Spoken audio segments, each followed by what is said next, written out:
What's up, everybody? It's Jason. I'm back again with another video, and it's a thread response. This time going out to Mr. Hats, member of the VC, searching for 100 subs. I think if I get it correct, I think he had channels before.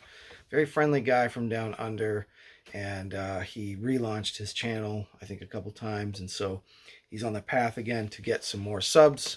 So, as part of his journey, if you will, he wanted us to show some records from Australia / New Zealand. I got a few here to show you guys from my collection. I didn't go into CDs for this one or cassettes, but I'm just going to stick with vinyl. And I'm going to kick things off with probably, well, one of the early bands from Australia that I heard of as a kid back in the 80s, which is Severed Heads. One of my faves. Oddly enough, though, I think this is the only Severed Heads I have on vinyl at this point. I did have a copy of The Big Bigot. I have a VHS copy of that early album. This is earlier than that record. This came out in '84 originally. This is a reissue in 2014 of Dead Eyes Opened. I believe their debut single, but correct me if I'm wrong on that. There's many experts in Severed Heads out there, but yeah, I always enjoyed they're like a slightly quirkier version of, say, A Skinny Puppy or Cabaret Voltaire at the time, but similar a little bit in vein, like a lot of tape edits, some abstract synth pop, if you will, synthesizers, samples, all that goodies, all those goodies. So this has 3 tracks on it. Really cool reissue that came out not long ago, 2014, on San Francisco-based label Dark Entries, which does a lot of good reissues. Plain black vinyl. And I think Severed Heads were actually from Sydney, if I'm not mistaken.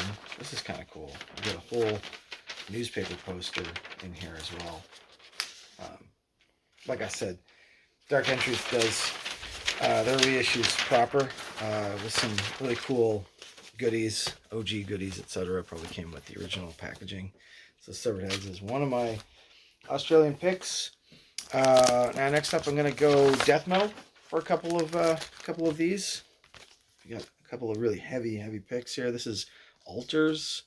You guys can see that, and a Wicked album that came out a couple years back. Says limited to only 350 copies in black vinyl. Anyway, this is Altars. 40 minutes on this record. I got to see them actually live in Germany, of all places. We saw them in Berlin, doing a live set, and don't think I scooped the record at the concert. I think I got the CD copy of it, and then I picked up the vinyl. So yeah, this came out in 2022 on Everlasting Spew, and some absolutely crushing old school style death metal from Altars. I feel like they're from Melbourne. Not that I've ever visited Australia. I'd like to visit Australia one of these days. I need to get around to that. But my next trip, next vacation is going to be further east of Australia, Southeast Asia, and Asia in general. So stay tuned for some pretty cool updates of things I find when I'm traveling out there. All right, next up, I believe from Brisbane this time. Not sure how far Brisbane is from Melbourne, Sydney, and all that kind of stuff. But Feculent is the band this time. Feculent. Yeah. Pretty cool. Pretty cool logo there.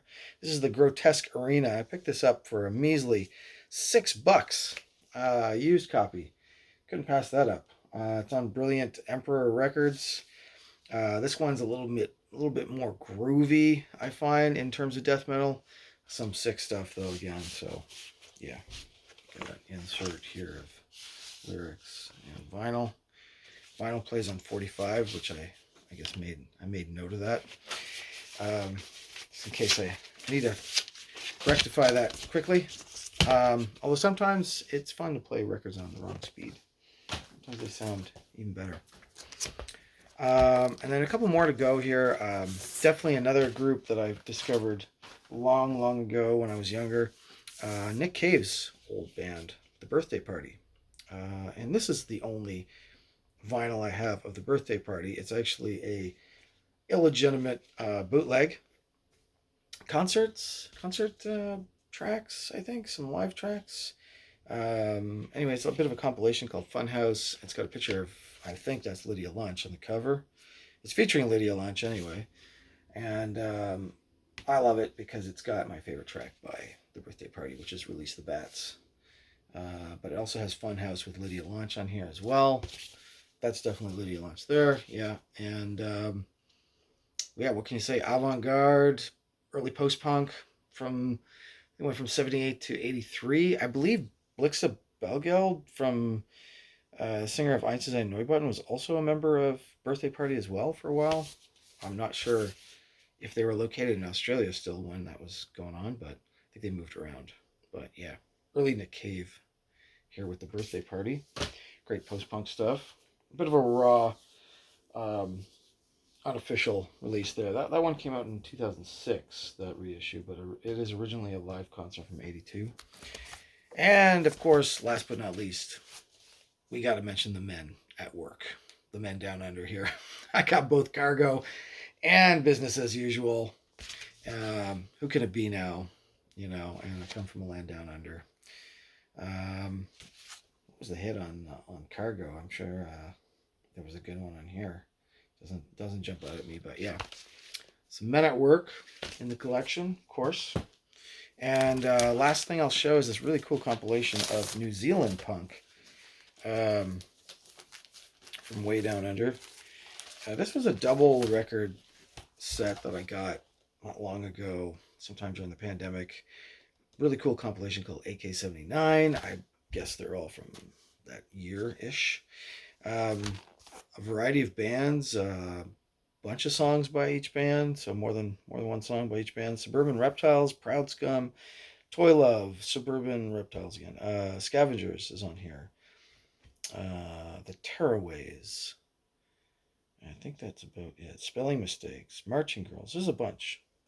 It's kind of a mishmash. It came out in 2019. Cool comp. Didn't know any of these bands beforehand or since. There's stuff just coming out all over the place. But yeah, we got some cool liner notes and falling out of the sleeve. We got a huge booklet as well with more information. So yeah, hype sticker falling, all kinds of stuff falling.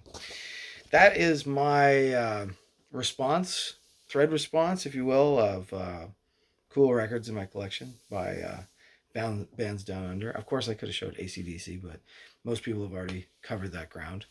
So hats off to Mr. Hats. Do check out his channel. I'll put a link in the description below, and I'll see you guys soon.